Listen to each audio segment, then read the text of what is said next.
Hola, queridos amigos, estamos en otra cápsula de temas de teosofía aplicados a la realidad en la que todos estamos con el doctor Isaac Hawley, que está aquí enfrente de mí, yo, el servidor Enrique Rech, el doctor Enrique Rech. Vamos a hablar en esta cápsula de las herramientas que tenemos los seres humanos mientras estamos encarnados para poder inspirar nuestros corazones y seguir las rutas que debemos y hacer más provechosa las encarnaciones que tenemos. Para poder hacerlo requerimos una serie de acervos y literatura que esté bien realizada, que venga de lo más elevado posible, para que al no tener estos fallos todos podamos tener el enorme beneficio de seguir las rutas que nos lleven a lo que ya habíamos hablado en otra de las cápsulas, que es el sendero del desarrollo espiritual.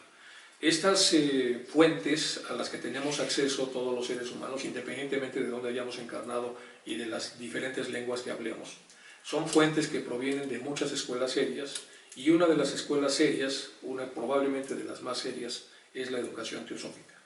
Esta educación teosófica entonces tiene una serie de obras que están al alcance de todos y que constituyen un verdadero legado, y que para tener el efecto que se supone que debe tener esta literatura en los corazones de los futuros estudiantes y los actuales, debe ser mantenida tal como fue escrita o tal como fue compartida en sus orígenes. Este legado, entonces, es una responsabilidad de todos, sobre todo los teósofos, que se mantenga intacto. Entonces, ¿qué es el legado? ¿De qué está conformado el legado?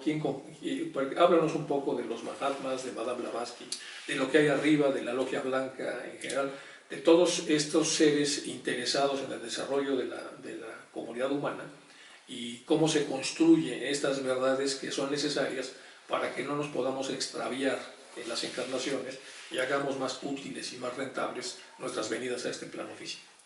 Bueno, el legado es el cúmulo de sabiduría antigua que de alguna manera en el siglo XIX y el siglo XX ha estado siendo, vamos a decir, dado a los seres humanos a través, primero, de la señora Elena Petrovna Blavatsky, cuando ella junto con el coronel Olcott fundaron la Sociedad Teosófica en Nueva York, y después se trasladó la sede a Diyar, Chennai, India, a finales del siglo XIX.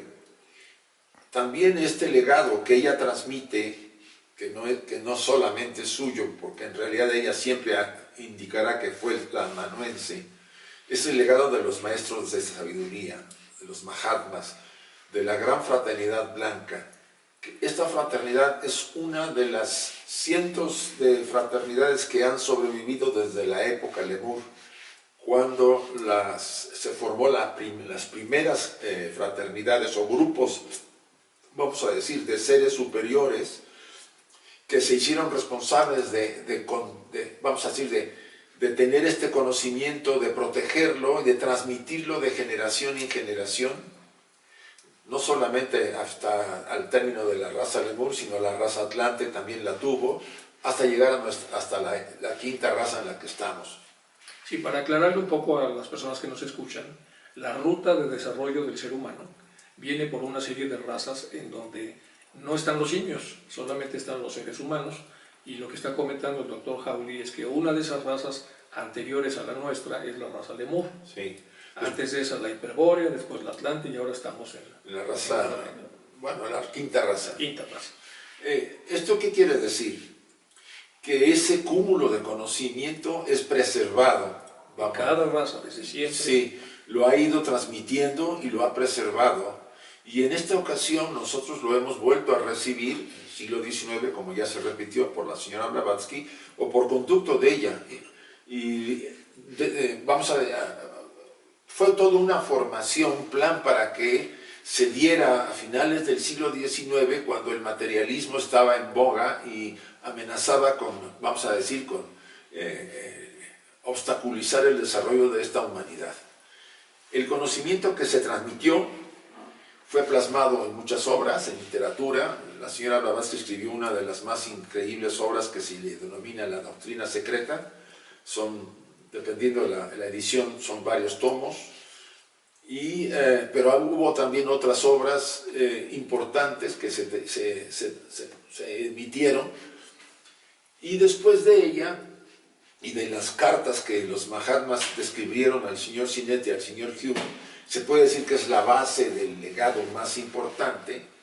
Vinieron otros personajes que acompañaron a Blavatsky, por ejemplo, el coronel Olcott, que también escribió, y después siguió Annie Besant, el señor Leadbeater, Gina Rajadasa, incluso Arundel, Sri Ram, toda una playa de presidentes y personajes de la sociedad hasta llegar a nuestra época, que tenemos ahora pues a Joy Mills, a este norteamericano que a mí siempre se me... John Algio, y otros, Juan Viñas en América. O sea, si ustedes analizan, es como una catarata de conocimientos que fueron dándose según los momentos y las épocas. Pero aquí hay un punto que tenemos que recalcar. Todos los seres humanos, cuando conocemos o tenemos acceso a un conocimiento o a una experiencia, tenemos una forma de percibirlo en base al trasfondo, vamos a decir, del bagaje que traemos todos. Al trasfondo psicológico, diríamos. O sea, lo contextualizamos, sí. Lo ponemos en el contexto que habitamos. Sí, y además influye ese contexto sobre el conocimiento. En otras palabras, podemos distorsionarlo. Lo podemos distorsionar porque lo queremos acomodar a nuestra manera de ver las cosas. Y en ese acomodamiento lo movemos y le agregamos, para que quepa, sí, o le quitamos. Hay mucho prejuicio en este siglo, heredado de siglos anteriores y más con el materialismo, y esos prejuicios influyen muchísimo en la mayor parte de las personas para resistirse a la enseñanza profunda y seria. Ese es el tema y el peligro que tiene el legado. Yo puedo tomar esa enseñanza y querer adaptarla a mis condiciones y le quito por acá y por acá, porque no me gusta el tema, por ejemplo, de la reencarnación. No me gusta el tema de la disciplina personal. Entonces lo dejo como una idea bonita, que si yo medito y me porto bien hasta donde yo puedo, pues es suficiente.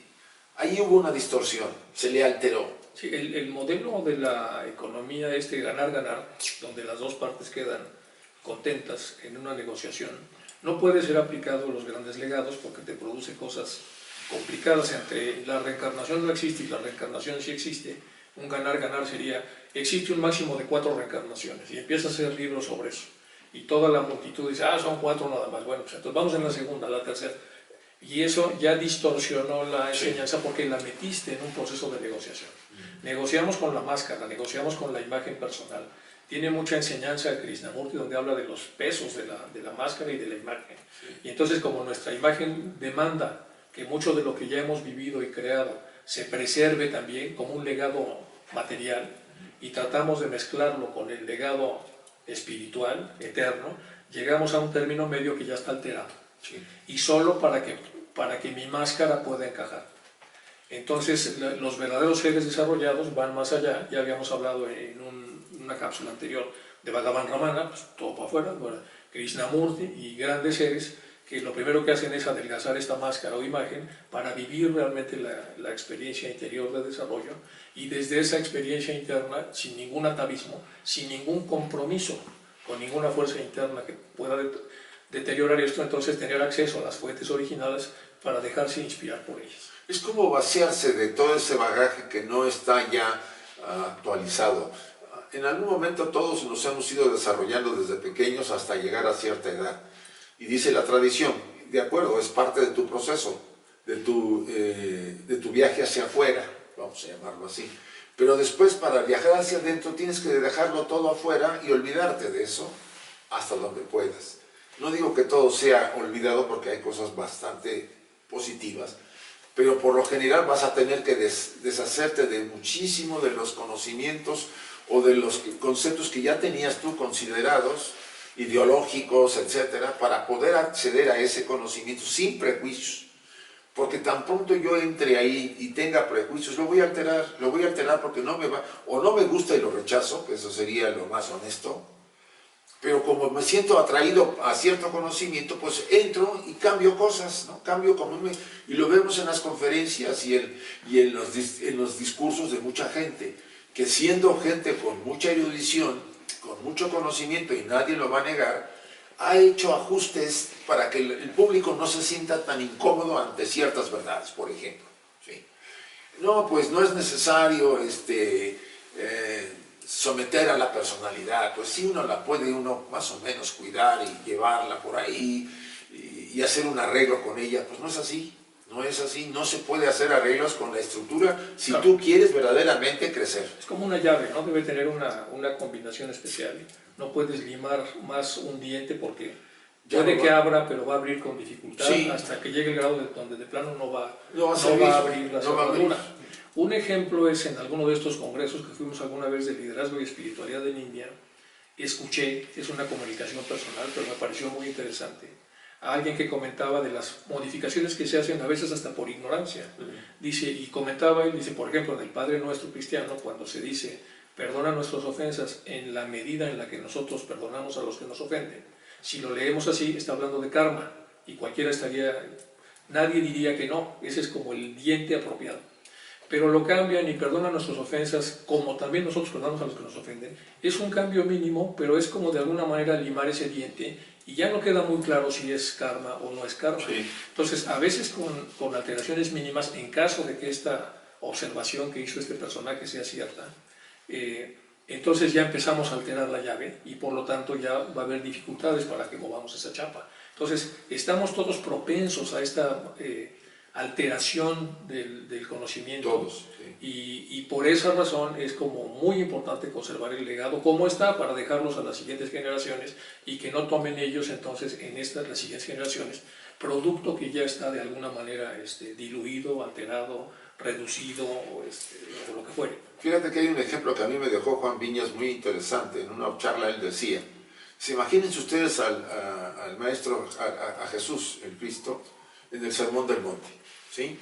Él dice, el sermón que da es como una gran explosión de energía. Estaba rodeado en su primera línea de los apóstoles, y después seguían pues, los seguidores y todos los demás que estaban a los pies del maestro. Dice, imagínense que este sermón, esta fuerza de su energía, fue como una especie de esfera de fuego que se las lanzó a los apóstoles.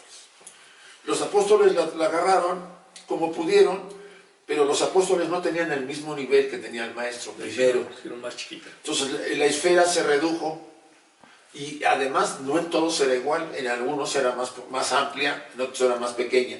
¿Y qué hicieron los apóstoles? Pues se voltearon y vieron atrás a los seguidores y se la lanzaron a ellos. Y atrás estaban los ebionitas, por ejemplo, que eran los primeros cristianos. Pues ellos no eran los apóstoles, eran seguidores. ¿Qué hicieron? Pues redujeron más la esfera, ¿sí? Y de los ebionitas, pues a los padres de la iglesia, y de los padres de la iglesia por los concilios, a los gnósticos, a todos ellos, pues la esfera fue reduciéndose hasta llegar a nosotros como una pequeña llama, que la gente la saca los domingos, va a misa, la enseña, miren, ahí está mi llama, se regresa a casa, la pone en un rincón y vive como le da la gana. Entonces, así se ha reducido la enseñanza. ¿Por qué? Porque la personalidad no la puede soportar, dado que la transformaría o la reduciría a un simple medio para manifestarse lo divino en nosotros en la tierra. Y eso hace que nosotros perdamos realmente el valor del legado. Y eso aplíquenlo a cualquier enseñanza, vamos a decir, enseñanza profunda, como es la enseñanza oculta o la enseñanza teosófica, y ténganlo por seguro que lo vamos a alterar, cada quien en cierto grado. Y ese grado hará que cuando la retransmita, pues ya esté alterada, ¿no? Y imagínense dentro de algunos años o algún siglo, pues va a llegar toda esta enseñanza. Si no se preserva bien el legado, va a llegar alterada y lo van a seguir alterando. Y se va a necesitar un reformador. Y va a necesitar que venga otro de arriba. Otro de arriba, sí, ya lo olvidaron otra vez, vamos, ya lo alteraron. Este mismo ejemplo de Juan lo podríamos aplicar al legado teosófico. ¿Sí? Tenemos a Madame Blavatsky, la llama enorme, pues son la logia blanca y los maestros de vida. La Madame Blavatsky un poco más reducida, de acuerdo a sus limitaciones por el cuerpo físico que tenía. De Madame Blavatsky pasamos a un gran número de personas que convivieron con ella, que crearon la sociedad. Olcott, que pues sigue siendo una gran llama, pero más delgada. luego una siguiente generación de teósofos, por ahí de los años 30, más o menos, bueno, por ejemplo, se hace más pequeñita, y luego sí. nosotros, que estamos y entonces nuestro interés es regresar a la fuente original de Madame Blavatsky y no alterarla. Y no descartando a los demás, hay que tener... Sí, pero hay que saber que estamos... Hay que saber que estamos, por ejemplo, oyendo los comentarios de Annie Besant, o de Leadbeater, o de Arundel, o de Free Ram, que son interesantes sus comentarios, son sus puntos de vista, pero la fuente es la que tenemos que tener la fuente en cuenta. primaria. Sí, la fuente primaria es la que no debe servir de referencia. Y aunque yo dé un comentario de la fuente, yo debo decir, miren, esa es mi manera de ver. Claro. Esta... Hay que cuidar el lenguaje. Sí, el lenguaje sería... Me da la impresión, me sí, imagino, creo, interpreto, supongo, y entonces se pone ahí lo que... Y por supuesto, yo puedo leer a alguien que ya analizó la doctrina secreta, y estoy hablando de que este señor Arundel, hablando de un tema relacionado con la sabiduría primaria, comenta e interpreta de esta manera, y yo a su vez hago una interpretación, pero volvamos a lo que es el plan original, para que nunca perdamos de vista el rastro de la enseñanza original. Yo creo que tiene que ser un formato de educación personal, por el amor que tenemos a este conocimiento, y porque no es nuestra, sí, es del género humano, nosotros nos vamos a ir y hay que dejarlo, como estaba a las generaciones que vienen. Si ese formato personal lo cambio, en lugar de orgullecer a mi ego personal cuando doy una conferencia y yo, Isaac Hawley, soy... No, yo he escuchado que esto es así, y esta opinión es mi opinión sobre este pasaje. Y al menos, por ejemplo, en el tema que estamos estudiando nosotros ahorita de antropogénesis, el tercer tomo de la doctrina secreta, que realmente sacamos las frases originales de la obra de la doctrina secreta, los comentarios deberíamos cuidarlos más en ese sentido, incluyéndome yo, ¿sí? Que a veces puedo yo disiparme que me atrae el tema y me voy a otra línea, y cuidarlo más. O sea, creo que es un compromiso de todos, no nomás del que está dando el curso, y por lo mismo voy a tratar de señalarlo más cada ocasión que tengamos oportunidad de esto. Entonces tenemos que hacer un compromiso de cuidar lo que es la enseñanza primaria, incluso de los debates que tenemos entre nosotros. Ya luego pediremos perdón si de pronto somos un poco bruscos a la hora de defender este tipo de legado, porque no es duro con el problema, suave con la persona, o duro con la persona, suave, sea el método que queramos, pero hay que cuidar este legado, que no es nuestro. Y luego, pues hacer lo que podamos para transmitirlo y animar a la gente a que beba de esta fuente, de este manantial, para que de alguna manera corrija sus vidas, o nutra sus vidas, o mejore sus vidas, y luego lo haga y esto siga, por lo menos en este adelgazamiento del que hablamos, pues más o menos caminando a lo largo de los siglos, que sea posible que esto... Sí, la más que insistía que la doctrina secreta en general iba a tener mayor comprensión de la misma a finales de este siglo. O sea, estamos en el siglo XXI y el interés se nota mucho entre la gente, pero su comprensión va a ir en aumento a medida que nos acerquemos a finales de este siglo, para inaugurar una nueva época, que es lo que nosotros ahorita, aunque no llegaremos a estar presentes por lo menos en este periodo hasta el final, una época en que las cosas, los seres humanos veamos la vida de una manera muy diferente y abarquemos los grandes principios de fraternidad, sobre todo, y de unidad de vida, que tanto se insiste, y de compartir con el mundo, no competir sino colaborar, etcétera, etcétera, y que están inmersas en estas enseñanzas. Sí, y los investigadores antiguos, los no tan antiguos, pero tenían principios especiales, decían, investigamos para conocer y publicamos para compartir. Y hoy eso también ya lo hemos alterado. Investigamos porque nos dan dinero para hacer esa investigación, y compartimos para que nuestro nombre se perpetúe y aparezca ahí en una plaquita, y la gente nos recuerde, y hacemos un teorema que lleva nuestro nombre, etc. Pero no podemos hacerlo si es idéntico a la enseñanza, entonces hay que hacerle 2 o 3 cambios para que aparezca como una situación nueva. Entonces hay que tener mucho cuidado de cuando bebemos, de qué bebemos. Y para eso, para cuidar lo que podemos ver, el manantial debe ser cuidado. Pues amigos, muchas gracias por su atención, y terminamos esta cápsula.